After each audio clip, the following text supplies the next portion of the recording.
हरे Krishna everyone. आज हम श्रीमद् भगवत गीता के 8वें अध्याय के 9वें श्लोक का वर्णन करने जा रहे हैं। भगवान इसमें बताएंगे कि परम पुरुष का ध्यान कैसे करते हैं। हाँ, तो उसमें बहुत सारे परम पुरुष के गुणों का वर्णन किया जाएगा। कल के क्लास में हम लोगों ने क्या जाना था? कल हमने दो श्लोक किए थे, 7वां और 8वां। तो भगवान कृष्ण ने कल अर्जुन को बताया कि अर्जुन, तुम मेरा चिंतन करो, लेकिन साथ साथ में अपने कर्तव्यों का पालन भी करो। बहुत सारे लोग ऐसे सोचते हैं कि अब हम लोग भक्ति में आ गए हैं तो हमें कुछ भी करने की जरूरत नहीं है। क्योंकि हम भक्ति में आ गए हैं तो हमें सिर्फ भगवान का ध्यान करना है, हमें अपने संसारिक कर्तव्यों को पूरा नहीं करना। और बहुत से लोग ऐसा सोचते हैं कि हमें संसारिक कर्तव्यों को पूरा करना है, हमें भक्ति के लिए समय नहीं है। तो दोनों ही बातें सही नहीं है। भगवान कह रहे हैं दोनों काम करो, अपनी ड्यूटीज को भी पूरा करो। भक्ति के नाम पे फ्री नहीं बैठना कि वेले बैठ गए कि हम तो भक्त हो गए, अब हमें कोई काम करने की जरूरत नहीं है। और बिल्कुल काम भी नहीं करते रहना सारे दिन कि भगवान का ध्यान न करे और सिर्फ काम ही काम किए जा रहे हैं पूरा दिन। तो भगवान अर्जुन को बता रहे हैं कि अर्जुन, तुम मेरा चिंतन करो, मेरे बारे में चिंतन करो, तो मेरे बारे में मुझे याद करो, मेरा स्मरण करो। लेकिन साथ साथ में जो तुम्हारा कर्तव्य है युद्ध करने का, उसका भी पालन करो। अगर तुम ऐसा करोगे तो तुम मुझे प्राप्त कर जाओगे।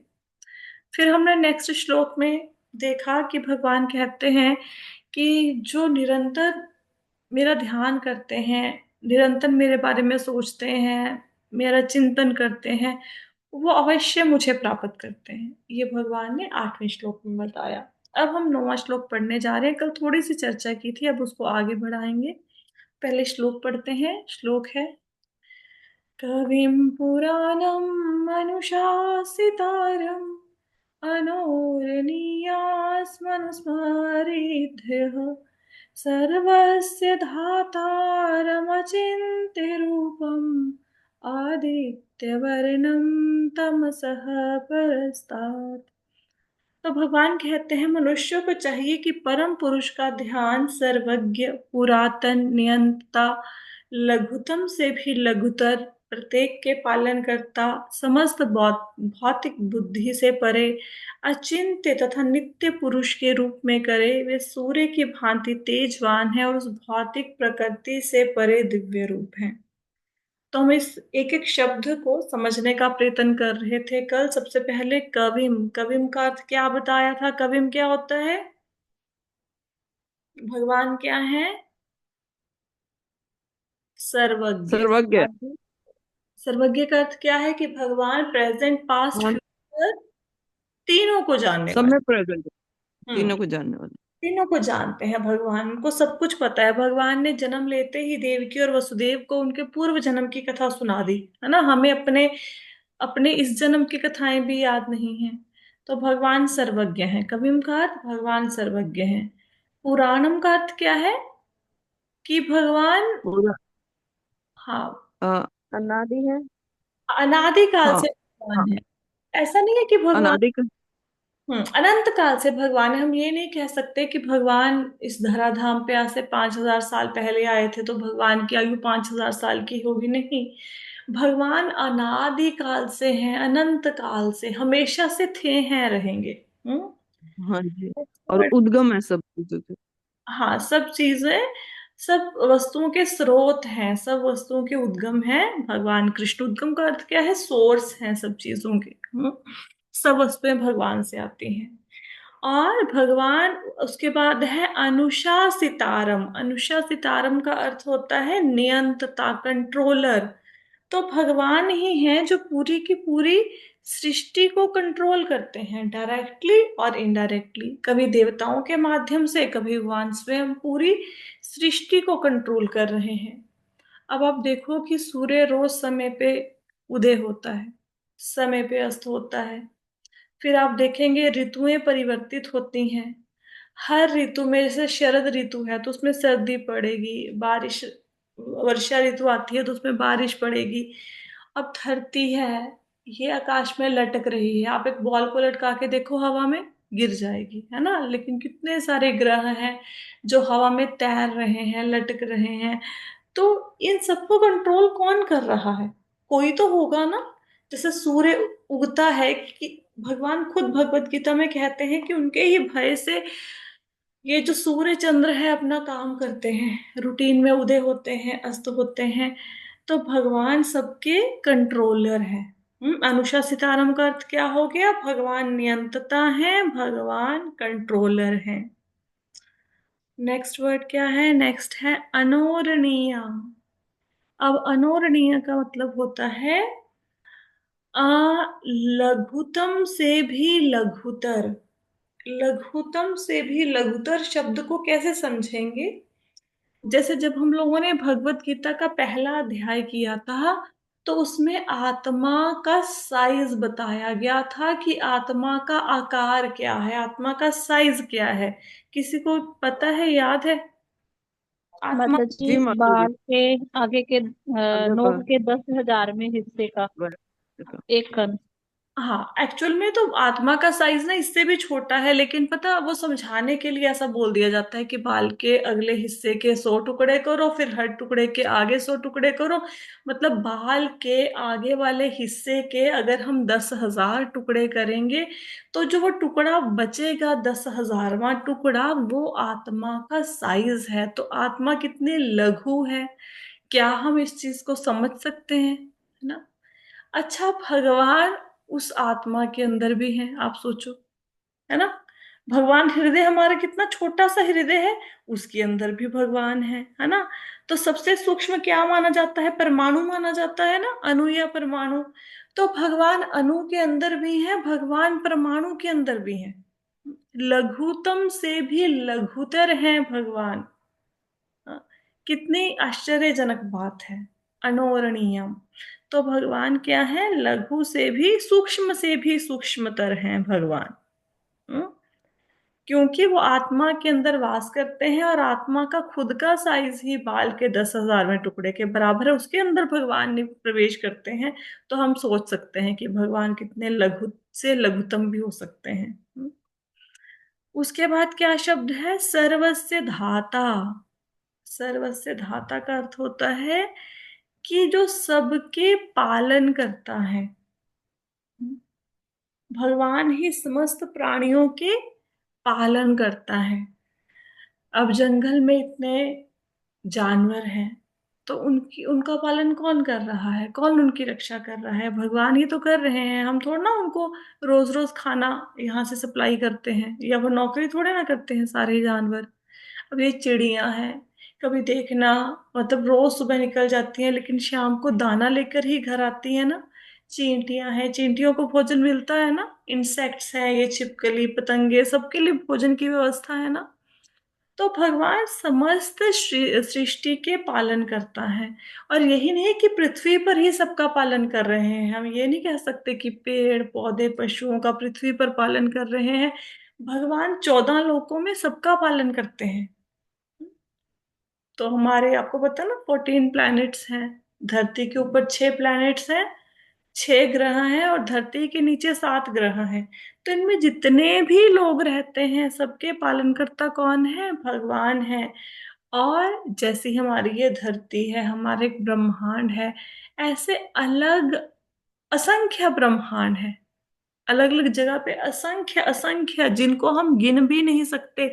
इतने सारे ब्रह्मांड हैं, और हर ब्रह्मांड में लोग रहते हैं, हम उनको नहीं देख पाते। लेकिन इसका अर्थ नहीं, ये नहीं है कि सिर्फ पृथ्वी है, पृथ्वी पर ही जीवन है। जैसे लोग मंगल ग्रह पर जाते हैं, कहते हैं वहां पे जीवन नहीं है, क्योंकि वो मंगल ग्रह में रहने वाले लोगों को देख नहीं पाते। हम्म। तो इन सारे ग्रहों में जितने भी लोग रहते हैं, उनका पालन कौन करते हैं? उनका पालन करते हैं भगवान। हम्म। तो सबसे पहले इतना रिपीट करते हैं, फिर आगे चलेंगे। कविम का अर्थ क्या हुआ? सर्वज्ञ। पुराणम, सर्वज्ञ का अर्थ जो भूतकाल, वर्तमान काल और भविष्य को जानते हैं। पुराणम का अर्थ जो अनादि काल से है, प्राचीनतम है। अनुशासितारम का अर्थ क्या है? जो कंट्रोलर हैं। अनौरणीय का मतलब क्या है? लघुतम से भी लघुतर, छोटे से भी छोटे। और नेक्स्ट था हमारा सर्वस्य धाता, अर्थात सबके पालन करता है।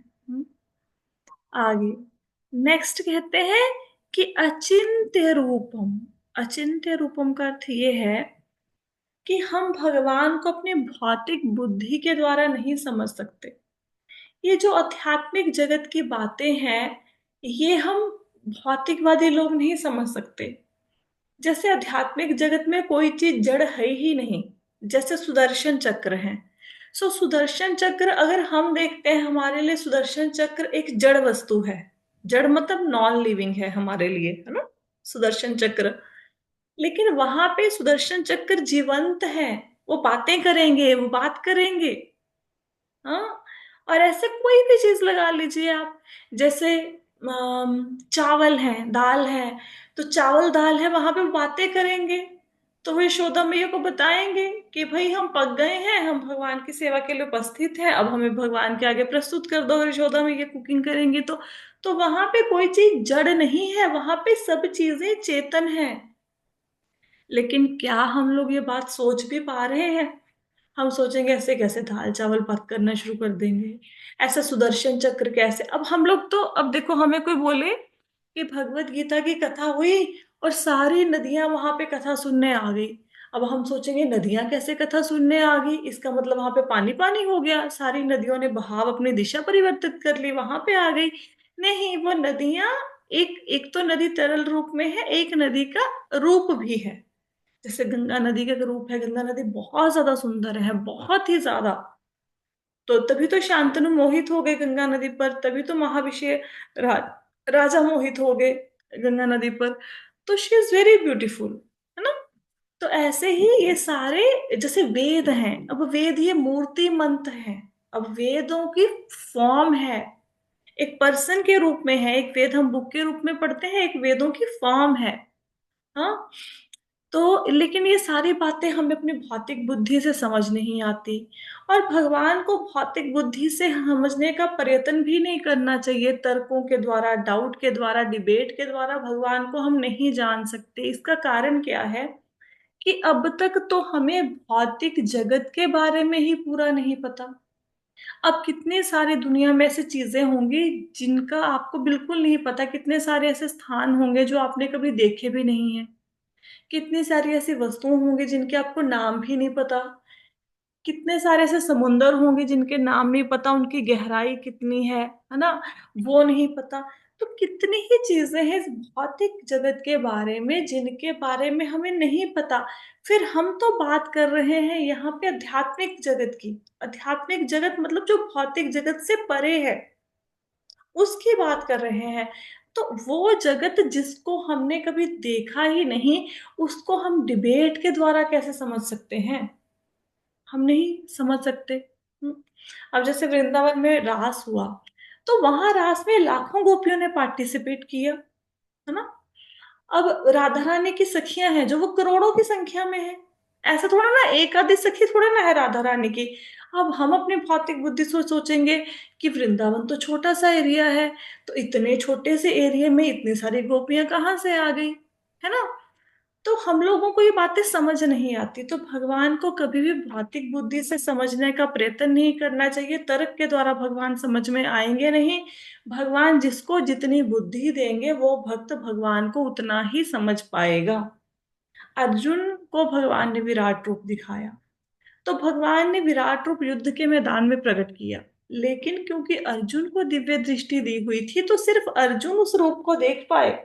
भीष्म पितामह, कृपाचार्य, बाकी सब पांडव उस रूप को नहीं देख पाए। तो भगवान जिसको जितना ज्ञान देते हैं वो भगवान को उतना समझ पाते हैं। अब जैसे हम लोग भगवत गीता पढ़ते थे, पहले भगवत गीता समझ नहीं आती थी। अब भगवत गीता को नॉर्मली सब लोग कैसे पढ़ते हैं, जैसे श्राद्धों में भगवत गीता शुरू कर ली, फिर रोज रोज एक अध्याय पढ़ा और 18 अध्याय हुए तो फिर उसको कंप्लीट कर दिया, बस इतना। नॉर्मली भगवत गीता श्राद्धों में पढ़ी जाने वाली ग्रंथ है, ऐसा लोग सोचते हैं। मैंने कई बार किसी लोगों से पूछा कि आप भगवत गीता क्यों नहीं क्या पढ़ते, तो कहते हैं ये तो श्राद्धों में पढ़नी होती है, रोज रोज थोड़ी ना पढ़नी होती है।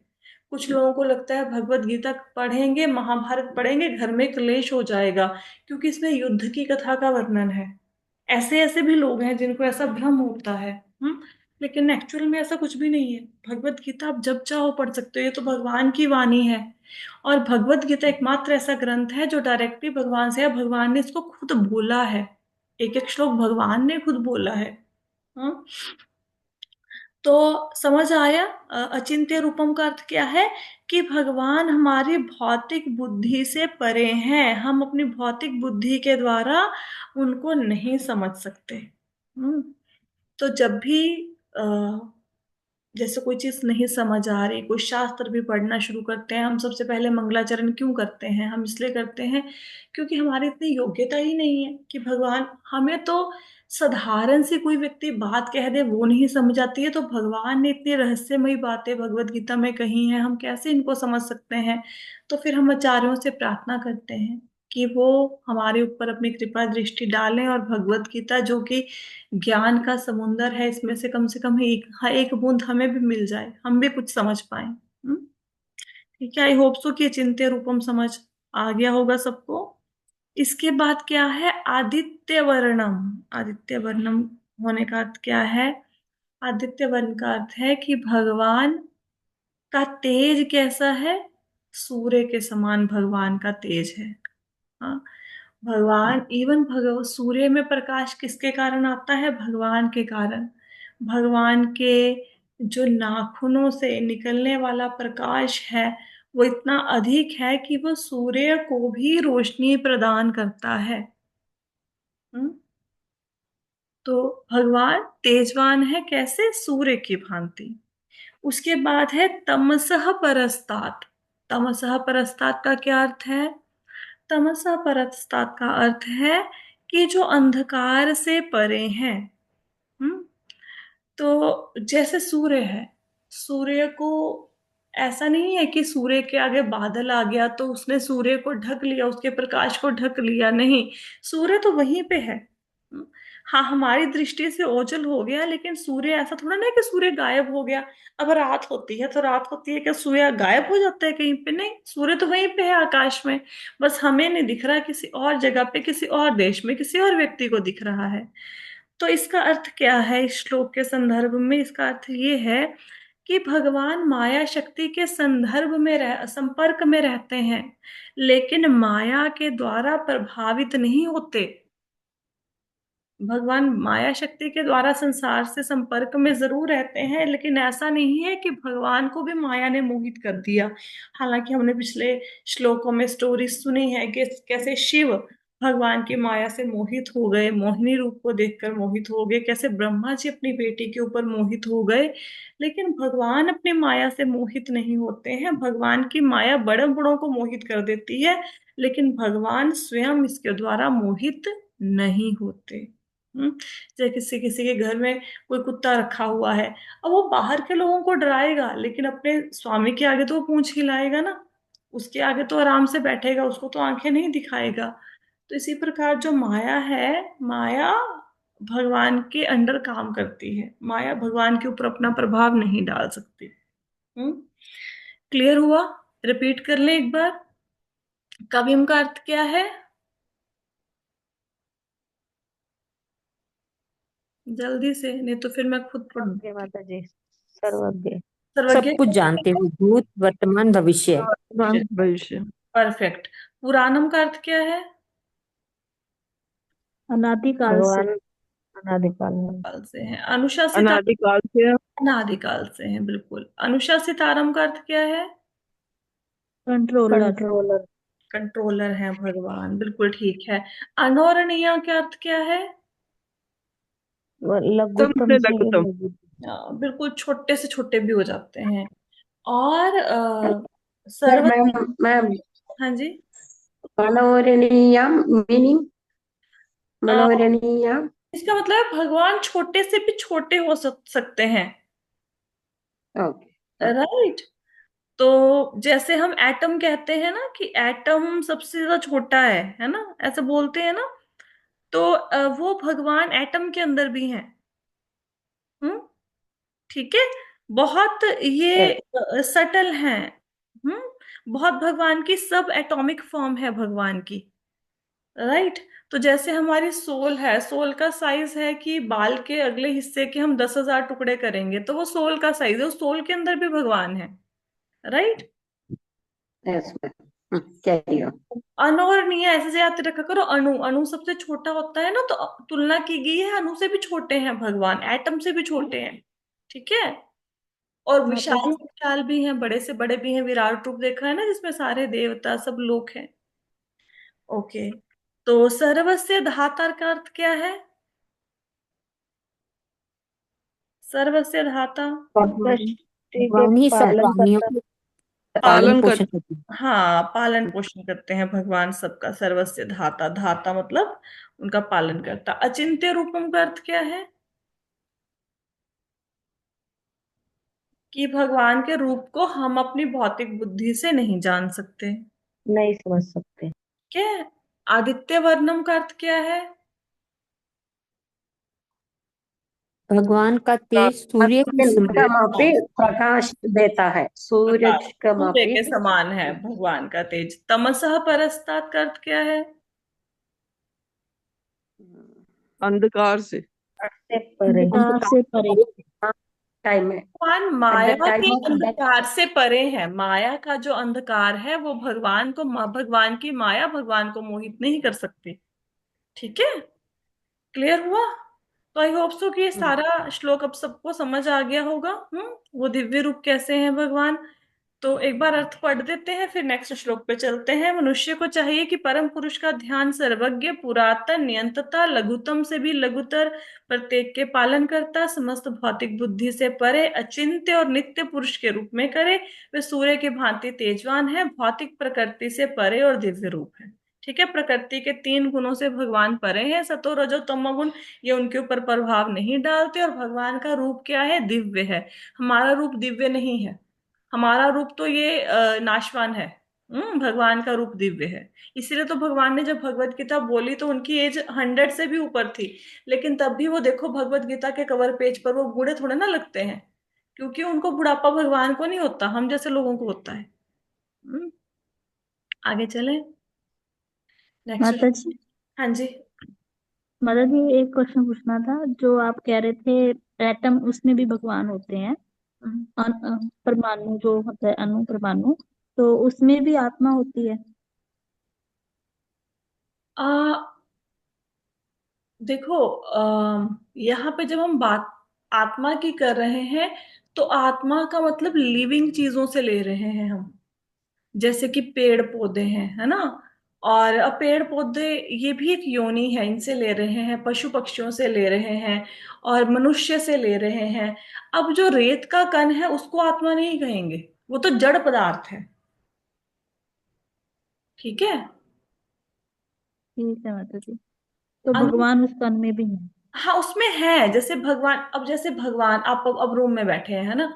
अब आपके रूम में भी हर हर जगह पे भगवान है। अब आपके रूम में अलमारी पड़ी है, उस अलमारी के अंदर भी भगवान है। उसके अंदर ड्रॉर है, उसके अंदर भी है। पंखे में भी भगवान है, टेबल में भी भगवान है। सब में है। लेकिन इसका मतलब ये नहीं कि टेबल जीवंत हो गया। अब टेबल में आत्मा है हम ये नहीं कह सकते, क्योंकि टेबल जड़ पदार्थ है, वो पदार्थ है, वो भौतिक वस्तु है। ठीक है। आत्मा मतलब लिविंग थिंग्स, जो लिविंग थिंग्स के अंदर होती है आत्मा। राइट। भगवान सबके ठीक। अंदर है, जड़ चेतन के अंदर। लेकिन जब हम आत्मा बोलेंगे तो आत्मा वो जो लिविंग चीजों के अंदर जो आत्मा है। पशु पक्षी जो 84 लाख योनि है उस सब में। ठीक है। ठीक है माता जी। आगे चलते हैं 10वें श्लोक पे। प्रयाण काले मनसाचलेन, भक्त्या युक्तो योग बलेन चैव, भुवोर्मध्ये प्रणमावेश्य सम्यक्, तम परम पुरुषम उपेति दिव्यम। तो कहते हैं कि मृत्यु के समय जो व्यक्ति अपने प्राण को भौहों के मध्य स्थिर कर लेता है और योग शक्ति के द्वारा अविचलित मन से पूर्ण भक्ति के साथ परमेश्वर के स्मरण में अपने को लगाता है, वह निश्चित रूप से भगवान को प्राप्त होता है। देखो, भगवान के एक तो वो भक्त होते हैं जो भी सिर्फ भक्ति योग के द्वारा भगवान की प्राप्ति का प्रयत्न कर रहे हैं, जैसे आप सब लोग कर रहे हो, ठीक है। आप कथा कीर्तन सुनते हो, सेवा करते हो, जाप करते हो। कुछ लोग ऐसे होते हैं जो अपने मन को स्थिर करने के लिए भक्ति में, भगवान की भक्ति में लगाने के लिए योग का सहारा लेते हैं। तो इसको योग मिश्रित भक्ति कहते हैं। जब भक्ति में योग का, जैसे अष्टांग योग इत्यादि का मिश्रण कर दिया जाता है। कुछ लोग अष्टांग योग के सहारे भगवान का ध्यान करते हैं, क्योंकि सबसे पहले हमारा मन कंट्रोल में नहीं है ना, तो मन को कंट्रोल करने के लिए वो अष्टांग योग का यम नियम आसन प्राणायाम सबका सहारा लेते हैं। हाँ, तो उसको बोलते हैं योग मिश्रित भक्ति। अब यहाँ पे जो व्यक्ति योग मिश्रित भक्ति करते हैं वो कैसे भगवान को पाते हैं उसका वर्णन है। तो जिन लोगों ने भागवतम पढ़ी है उनको थोड़ा सा ज्यादा ये समझ आएगा। जिन्होंने भागवतम नहीं पढ़ी उनके लिए हम थोड़ा थोड़ा सा बता देंगे। तो हमारे शरीर के अंदर ना बहुत सारे चक्रास होते हैं, ये तो सबको पता होएगा, है ना। जैसे मूलाधार चक्र है हमारा, आज्ञा चक्र है ना, विशुद्धि चक्र है। ये सारे चक्र हो सकता है आपने कभी सुने हो, अगर नहीं भी सुना तो कोई बात नहीं, फिर आप इस पे ज्यादा ध्यान लगाने की जरूरत नहीं है। ऐसा मत सोचना कि हमें चक्रों के बारे में नहीं पता तो हमें भगवत गीता नहीं समझ आएगी। जैसे हर चक्र का ना अपना अपना एक कार्य होता है, और ये चक्रों, वैसे चक्रों के बारे में नॉलेज होनी चाहिए, अच्छी बात होती है। जैसे मूलाधार चक्र है ना, अगर किसी का मूलाधार चक्र स्ट्रांग होगा तो उसके पास धन अधिक होगा। हाँ, तो अगर आप कभी किसी ने प्राणिक हीलिंग किया हो या उसका कोई कोर्स किया हो तो उसमें कुछ वो एक्सरसाइजेस कराते हैं जिसमें मूलाधार चक्र को स्ट्रांग करते हैं, क्योंकि उससे फिर वो धन को अट्रैक्ट करते हैं। तो ऐसे ही इसमें अलग अलग चक्र होते हैं हमारे शरीर में। तो जो योग साधना का अभ्यास करते हैं वो जो हमारी प्राण वायु है, जब मृत्यु के समय प्राण निकलेंगे, वो प्राणों को अपनी योग शक्ति के माध्यम से धीरे धीरे नीचे के लेवल से उठाते हुए ना, मतलब नीचे जैसे मूलाधार चक्र से उठाया, पेट के ऊपर से उठाया, करते करते प्राणों को अपनी मतलब हम लोग इसका अभ्यास नहीं कर सकते क्योंकि हमें ये क्रिया आती नहीं है। वो अपने प्राणों को भौहों के मध्य में आज्ञा चक्र तक अपने प्राणों को ले जाते हैं। हम्म तो आज्ञा चक्र तक प्राणों के मध्यम वो अपनी योग शक्ति के द्वारा करेंगे इसको। उसके लिए उन्होंने पूरा अभ्यास किया हुआ है, जैसे हम लोग नहीं इसको कर पाएंगे, लेकिन वो पूरी जिंदगी इसमें लगाते हैं इसका अभ्यास करने के लिए कि प्राणों को ऊपर कैसे उठाना है। और इवन वो अपनी मृत्यु का समय भी निश्चित कर लेते हैं कि मुझे इस समय मरना है, कि जैसे कौन सा समय होना चाहिए, दोपहर शाम कब होना चाहिए, उत्तरायण होना चाहिए, दक्षिणायन होना चाहिए, वो डिसाइड कर लेते हैं पहले से कि कब हमें हमारी मृत्यु होगी, कब हम ये प्राण त्यागेंगे। तो वो अपनी योग शक्ति के द्वारा प्राणों को खींचकर आज्ञा चक्र में, मतलब दोनों आईब्रोज के बीच में अपने प्राणों को ले जाते हैं। और फिर वहां पे ले जाके क्या करते हैं, अपने मन को पूरी तरह से भगवान में एकाग्र कर देते हैं। और जो ऐसे भगवान में पूरी तरह से मन को एकाग्र करके अपने प्राण वायु को दोनों भौहों के मध्य, आईब्रोज के मध्य आज्ञा चक्र में स्थित करके अपने प्राणों का त्याग करते हैं, वो भगवान को प्राप्त कर लेते हैं। हम्म?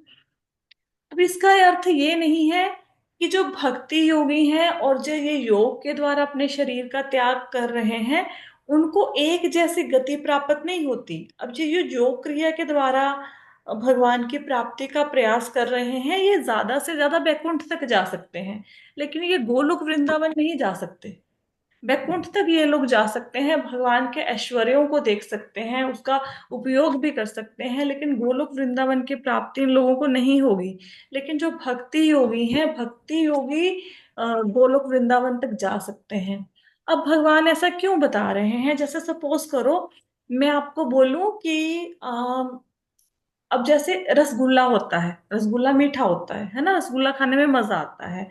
अब रसगुल्ला बहुत अधिक स्वाद होता है, इसकी तुलना करने के लिए मुझे क्या करना पड़ेगा, मेरे को आपको ये बताना पड़ेगा ना कि आपने पहले चीनी खाई है, चीनी का टेस्ट देखा है, गुड़ खाया है। रसगुल्ला चीनी से भी ज्यादा स्वाद है, रसगुल्ला गुड़ से भी ज्यादा स्वाद है, रसगुल्ला बहुत ज्यादा स्वाद होता है।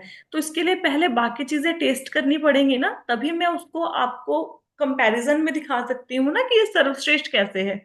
जैसे कोई आप सूट खरीदने गए मार्केट में, तो सूट में आपको किसी ने बताया कि ये सूट 500 रुपए का, ये 1000 का है, 2000 का है, 5000 का है।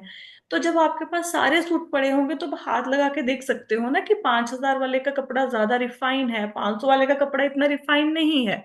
तो कंपैरिजन तभी होगा ना जब सामने कोई कंपैरिजन वाली वस्तु पड़ी होगी। तो यहाँ पे भगवान पहले योग के द्वारा कैसे योगी भगवान को प्राप्त करते हैं उस सारी प्रक्रिया का वर्णन करते हैं। फिर अर्जुन कहेगा कि भगवान मैं तो ये नहीं कर सकता। अब जैसे आप लोगों ने सुना ये बात कि मृत्यु के समय प्राणवायु को दोनों आईब्रोज के मिड में लेके जाना है। तो हम में से कोई सोच रहा है कि हम ये कर पाएंगे? हम तो कर ही नहीं पाएंगे। हमें तो आज्ञा चक्र ही नहीं पता। ये तो श्लोक पढ़ लिया तो आज्ञा चक्र समझ में आ गया, हमें तो वही नहीं पता था। तो फिर हम कैसे कर पाएंगे प्राणवायु को आज्ञा चक्र के मध्य में स्थित? तो भगवान पहले अर्जुन को सारे वे आउट्स बता देंगे कि भाई अगर योगियों वाले मार्ग पर जाना है, अष्टांग योग वाले मार्ग पर, तो ऐसे तुम मुझे प्राप्त करोगे। ठीक है, ऐसे तरीके बता देंगे। फिर अर्जुन बोलेगा भगवान हमसे ना हो पाएगा, फिर भगवान कहेंगे कि चलो भक्ति करो फिर। ठीक है ना? तो ये बताया हम पढ़ क्यों रहे हैं, हालांकि इसका प्रैक्टिस करने की जरूरत नहीं है, पढ़ इसलिए रहे हैं क्योंकि भगवत गीता में भगवान ने लिखा है। ठीक है। तो मृत्यु के समय जो व्यक्ति अपने प्राणों को बाहों के मध्य स्थिर कर लेता है और योग शक्ति के द्वारा अविचलित मन से पूर्ण भक्ति के साथ परमेश्वर के स्मरण में अपने आप को लगाता है, वह निश्चित रूप से भगवान को प्राप्त होता है। श्लोक क्लियर हुआ सबको? भी जी हाँ। माता जी जी। माता जी। ठीक है। ओके, लेकिन हम लोग ये नहीं कर सकते। हाँ, ये योगियों के बस की ही चीज। आगे चलते हैं। नेक्स्ट श्लोक है यदक्षरं वेद विदो वदन्ति विशन्ति यद् यतयो वीतरागः यदिच्छन्तो ब्रह्मचर्यं चरन्ति तत्ते पदं संग्रहेण प्रवेक्षे। इसमें भगवान कहते हैं जो वेदों के ज्ञाता हैं, जो ओंकार का उच्चारण करते हैं और जो सन्यास आश्रम के बड़े बड़े मुनि हैं, वे ब्रह्म में प्रवेश करते हैं, ऐसी सिद्धि की इच्छा करने वाले ब्रह्मचर्य व्रत का अभ्यास करते हैं। अब मैं तुम्हें वह विधि बताऊंगा जिससे कोई भी व्यक्ति मुक्ति लाभ प्राप्त कर सकता है। अब यहाँ पे भगवान क्या बताते हैं कि इस श्लोक को समझने से पहले ना एक हम बात को समझते हैं। एक वाचक होता है, एक वाच्य होता है। वाचक और वाच्य में क्या अंतर होता है कि जैसे अब आप सब मोबाइल से भगवत गीता का सेशन लगा रहे हो, ठीक है? तो जो मोबाइल है वो क्या हो गया, वो वाचक हो गया। मतलब जो मोबाइल का उसका नाम समझ लो, जिस नाम से उसको संबोधित करेंगे किसी चीज को, तो मोबाइल क्या हो गया, वाचक। और जो रियल में आपके हाथ में मोबाइल पकड़ा हुआ है, ये हो गया वाच्य। ठीक है? नहीं समझ आया होगा, फिर से बताती हूँ। जैसे ना भगवान कौन है बताओ? भगवान कौन है? भगवान श्री कृष्ण। श्री श्री कृष्ण है। कृष्ण भगवान। तो श्री कृष्ण भगवान है। तो ये हो गया वाचक। कृष्ण का जो नाम है ये हो गया वाचक। आपने बोला ना, मैंने पूछा भगवान कौन है, आपने बोला कृष्ण है। तो कृष्ण हो गया वाचक। और वाच्य कौन हो गए? स्वयं भगवान कृष्ण। ठीक है। जो कृष्ण का नाम है वो वाचक हो गया, और जो कृष्ण स्वयं है वो वाच्य हो गए। कुछ क्लियर हुआ कि सिर के ऊपर से निकल गया? नहीं, समझ गए मैम। समझ गया? ठीक है। जैसे अभी बेबी जी, इनका नाम है बेबी। तो बेबी क्या हो गया? ये हो गया वाचक। और ये खुद जो ये पर्सन है ये हो गए वाच्य। ठीक है। तो जैसे हम लोग भगवान को उनके नाम के द्वारा जानते हैं, हम भगवान कृष्ण को कैसे जानते हैं, हम वाच्य को कैसे जानते हैं? वाचक के द्वारा। इसी प्रकार जो वेदों को जानते हैं, अब जो लोग पर ब्रह्म का ध्यान करने में लगे हुए हैं, अब उनसे पूछो ब्रह्म क्या है। अब जैसे मैंने आपसे पूछा भगवान क्या कौन है, तो आपने एकदम से बताया ना कि भगवान कृष्ण है। अगर पूछा, मैं आपसे पूछूं ब्रह्म क्या है, ब्रह्म बताइए क्या है, तो ब्रह्म क्या है बताओ? भगवान से निकलने वाली किरणें।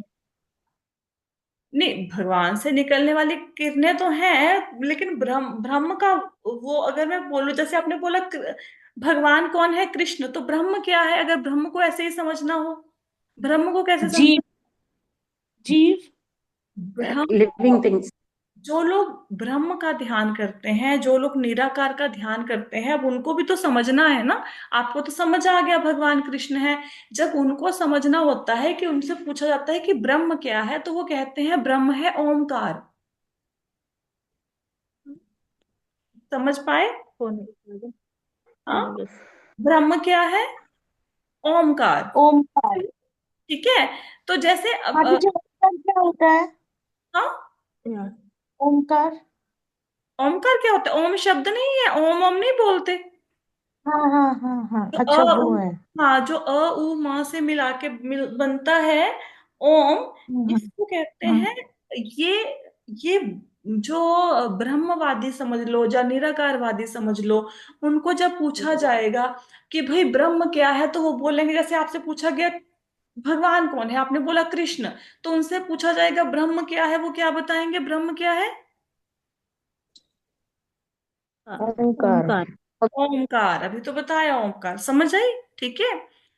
तो अब आपको ये समझ आएगी लाइन। फर्स्ट कहते जो वेदों के, अभी 1 मिनट ही रह गया, अब तो ये श्लोक कंप्लीट नहीं होएगा, कल समझाएंगे। अब कल तक ना आप एक चीज याद रखना, वाचक क्या होता है, वाच्य क्या होता है। वाचक जैसे लैपटॉप, लैपटॉप क्या है? वाचक। ठीक है। अब मेरे हाथ में जो लैपटॉप रियल में पकड़ा हुआ लैपटॉप, एक तो उसका नाम हो गया, एक जो रियल में मैंने लैपटॉप पकड़ा हुआ है, ये हो गया वाच्य। ठीक है। तो माता जैसे, जी, जैसे कथावाचक क्या देते हैं वो? हाँ, कथा जैसे बोलते नहीं, जातिवाचक वस्तुवाचक नहीं बोलते, हाँ जी हाँ जी। है ना, ऐसे ऐसे वाचक। ठीक है। तो वाचक